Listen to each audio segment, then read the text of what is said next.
And joining us now with more on the ongoing war is Olga Deutsch, Vice President of NGO Monitor. Olga, thank you so much for joining us in the studio today. Thank you for having me. So we're nearly 1 year into the war, 1 year since the October 7th massacre. How would you say Israeli society is doing today? Well, it's no easy question. Obviously, I think it's a first off for Israeli society to be in such a long war.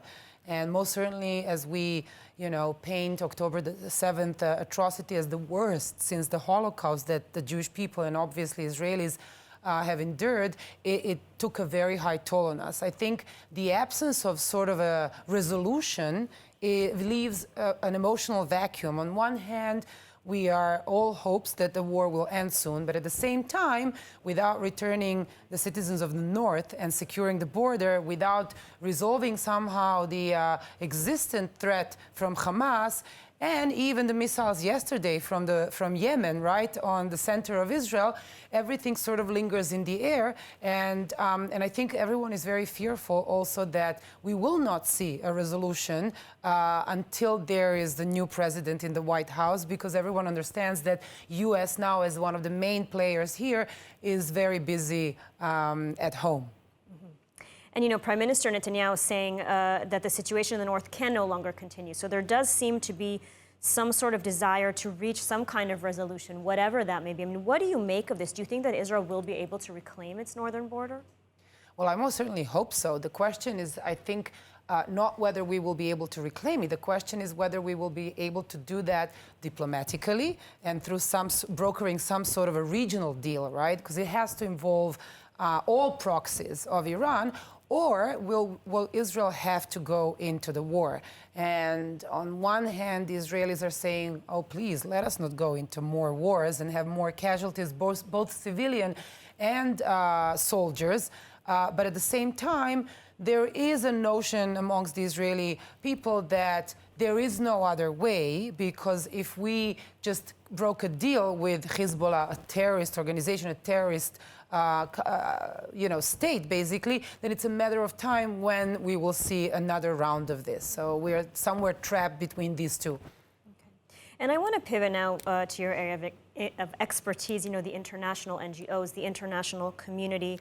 What role have international NGOs played in this role in the war since October 7th? Have they lived up to their mandates? We've obviously seen the International Red Cross failing to deliver medicine to the hostages. What about the rest of the NGOs? Where are they?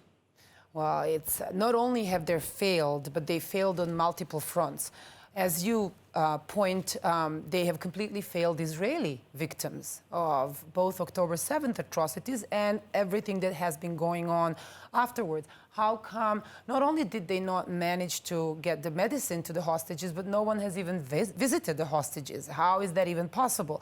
But at the same time, they have failed to prevent further diversion of aid, right, that is being siphoned through their channels to both physically and politically support Hamas. There's too many subcontractors, if you will, that work with the bona fide international human rights and humanitarian organizations that are seen as valid partners on the ground. Not only as valid partners, but the world is looking in their direction to sort of to advise them how to now craft the day after in Gaza in some sort of a peaceful and a constructive manner.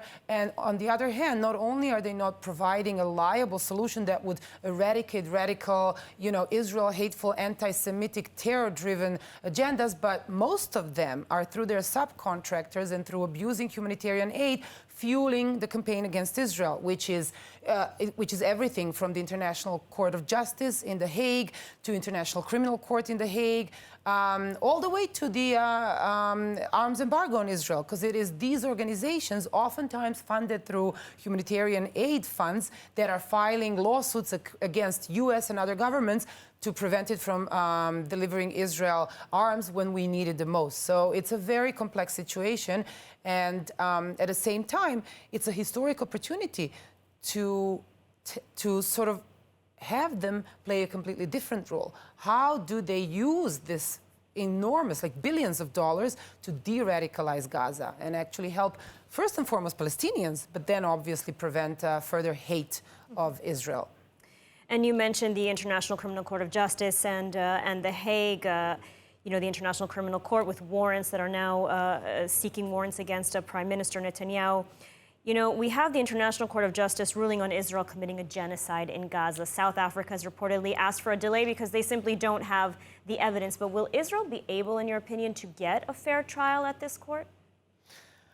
Well, you know, I could try to be diplomatic here and give, you know, one of those answers that I can speak long and not say anything. But I think a simple answer to that is no.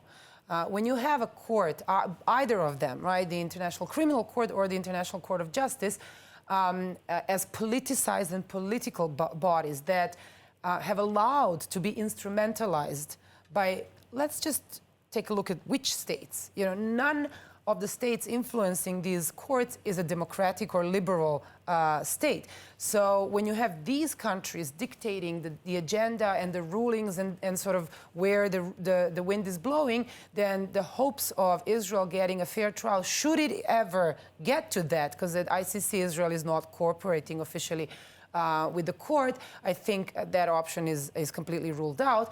But also the battlefield for Israel is not in the courtroom. This is just an instrument. The battlefield is in the eyes of the public opinion, because both courts are being used to shape, to further sort of alienate Israel from what is seen the free, liberal, democratic community of the countries. Right. Well, Olga Deutsch, thank you so much for taking the time to speak with us today. Thank you.